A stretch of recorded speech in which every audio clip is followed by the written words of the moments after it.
So there's been a lot of panic when it comes to a certain nameless party in a UK appeals process. Why? Because they're terrified that a certain item will actually be discussed. Charitable donations. In fact, they call it the charitable donation issue. Sounds sweet, doesn't it? What's funny is they went crazy. I'm talking about crazy when all of this stuff was made public, talking about Adam Waldman and his quote-unquote Twitter assaults. You know, because bringing information to bear, that's actually assaulting people. See, they were hoping that they could shut that subject down before you got to anything about an appeal, because they knew that it would be introduced. And guess what? It is. Oh yeah, it is. You can see it right here, asking for permission to add new stuff. This stuff is going to get really, really interesting. Now, what's absolutely hilarious about all of this, too, is how utterly cocky everyone associated with that nameless party was, at least until January, and then you have your about face. You have the panic setting in. I don't blame them for being cocky at first either. I mean, they had this justice here in the bag. He gave them an initial decision. He gave them an appeal. But the one thing that he can't get them out of, if they're allowed to bring it up in the appeal process, is the fact that that nameless party went on record saying, you know, all of that money there, yeah, I donated all of it to charity, and the judge, he based part of his decision on it. This is going to get interesting, I'm telling you. Fun times here. Fun times indeed. So hey there, to all you fine folks, by the way, I hope your day is going wonderfully. And if you would, share this video, share it far and wide, and feed that hungry algorithm. Feed it its likes, feed it its comments. It hungries for that knowledge. And yeah, this stuff, it's not about celebrity. It's not about Hollywood. What this is about right and wrong. And you know, there are certain wrongs out there that definitely need to be righted. Now, as far as all of this information is concerned, Adam Waldman is the person that exposed all of this publicly, so of course he's going to be brought in because they want to try to shoot this down.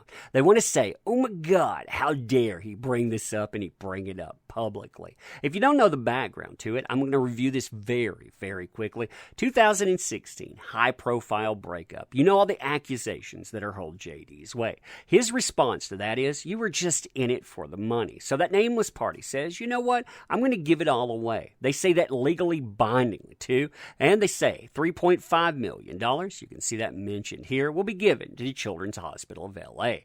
$100,000 initial payment was made in the behalf of the certain nameless party on August 24th, 2016. Fast forward, we just found this out in the last few months, by the way, to 2019. Since that first installment, CHLA has not received further installments. Now, you can tell from the tone of this that a certain nameless party is actually quite worried about that charitable donation issue. Why? Because they're trying to spin it as someone assaulting them because they bring this up publicly. They also want to say that this stuff, it can't be brought up in the UK. That can't be grounds for appeal. You can't bring that into the conversation alone. And that's fascinating because they're revealing something. They don't want it brought up. Oh, they definitely don't want it at all. Now, to be fair, I can understand why they wouldn't want that reviewed. I mean, the nameless party themselves went on record talking about this. This is from one of their documents. And look what they had to say here. I remained financially independent from him the whole time we were together. Catch this part here. And the entire amount of my divorce settlement was, not will be, was donated to charity. And the judge, he referenced that in his decision, saying that was one of the reasons that he decided what he did. Quote, I had evidence as to what that nameless party had received as a result of the divorce settlement. I've explained that there was no expert evidence to compare those figures with what she would have otherwise been entitled to under California divorce law. The principal element of that settlement was payment to her by JD of US $7 million. That nameless party's evidence was that she had given the sum away to charity, was not challenged on behalf of JD, and the joint statement issued by JD and the nameless party as part of the deal point memorandum acknowledging that that was her intention. I recognize that there were other elements of the divorce settlement as well, but her donation of $7 million to charity is hardly the act one would expect of a gold. What's that now? Like I said, there's plenty of things in here. It talks about Her saying that, her going on record telling this judge that, him making decisions with that in mind, you wouldn't want that to come back in that repeals process, would you? See, that's why everyone associated with that nameless party has been panicking. I'm talking about the nameless party themselves. I'm talking about NGN. Why? Because they know if this goes before an appeals hearing, new evidence gets brought in, that's going to be heard, and that doesn't look good at all.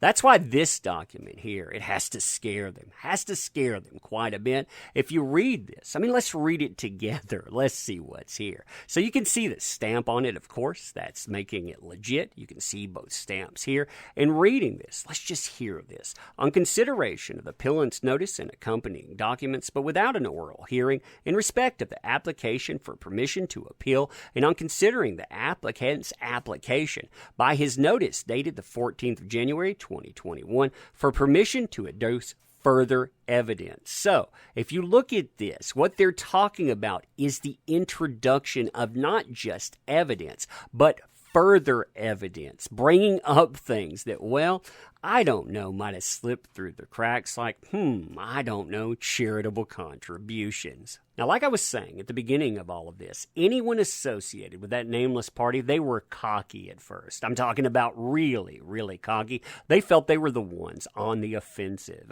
After all, they had this judge side with them, and you can see this in this document here. Quote, the respondents asked the court to reject this application for PTA, which is solely against the judge's finding of fact. Nickel J was steeped in the case. He determined several applications, then heard a 3.5-week trial with over 30 witnesses, 26 giving oral evidence, the protagonists in person, cross-examined by highly experienced Queen's counsel, and 13 lever-arched files of documents, including photographs and many contemporaneous messages to and from JD. The result was a 585-paragraph judgment over 129 pages. So you see how they lay this out. We had a lengthy judgment. We have this judge who went out, he looked at everything. There can't be any issue here.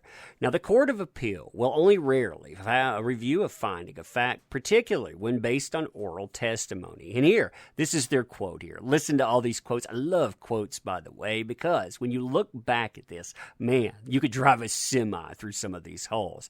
The rationale for deference to the original finder of fact is not limited to the superiority of the trial judge's position to make determinations of credibility. The trial judge's major role is determination of fact, and with experience in fulfilling that role comes expertise. So his role was the finding of fact, determining what was there, and he's an expert at it. After all, he went through the entire trial.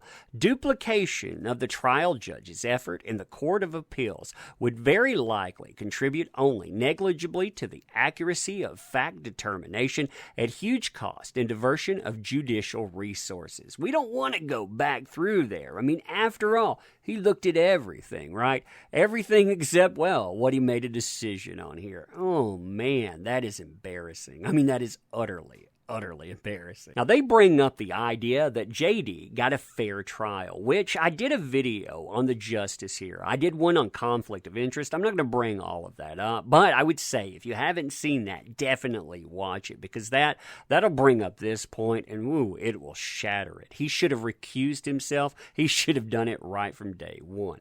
Then you have number 4. The very experienced judge's task was to assess whether, on the balance of probabilities, the respondents had proven their articles were substantially true. He concluded, after conducting a painstaking analysis, I like words like that, by the way, painstaking analysis of the evidence, that the respondents had proved 12 of 14 pleaded, I'm going to say, accostings perpetuated by JD on the nameless party, and the plea of substantial truth was therefore made out. It is apparent from the detailed judgment that there is no basis to conclude that the judge failed to examine the evidence or provide reasons for his findings. So, He examined everything. I mean, painstakingly. He couldn't have missed anything, and he couldn't have based any of that interpretation on something that turned out to be a flagrant lie, could he?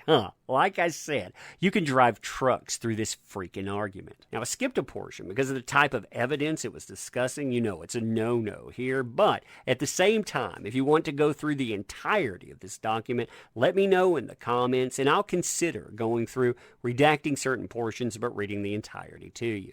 Then they get to another quote. Like I said, I love quotes here because you could drive trucks through them.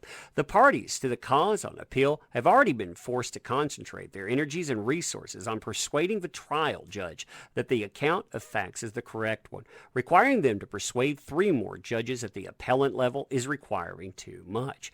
Yeah, you know, when the judge gets it wrong, oh man, you shouldn't have somebody to go set that, right? They wouldn't be arguing it this way, number one, if they would have lost, but number two, again, the way they're making their argument, they feel very cocky in the fact that there's nothing that's going to pop up after the fact. Now, I don't want to cover all of these, the 7 grounds of appeal, but I want to bring up one in here because it goes to exactly what we're talking about. Ground 3, the judge failed to examine or properly assess the credibility of that nameless party or the other witnesses called by the respondents. They tell you this is plainly wrong. The judge explained in his assessment of the witnesses, especially that nameless party's credibility, in considerable detail. He basically shot down anyone that said anything negative about that nameless party, and he said, well, you know, look at her. She's very credible. I mean, after all, look what she did with all of that charity money. That, it flies right in the face of it. Like I said, they were feeling really, really cocky when they wrote this out,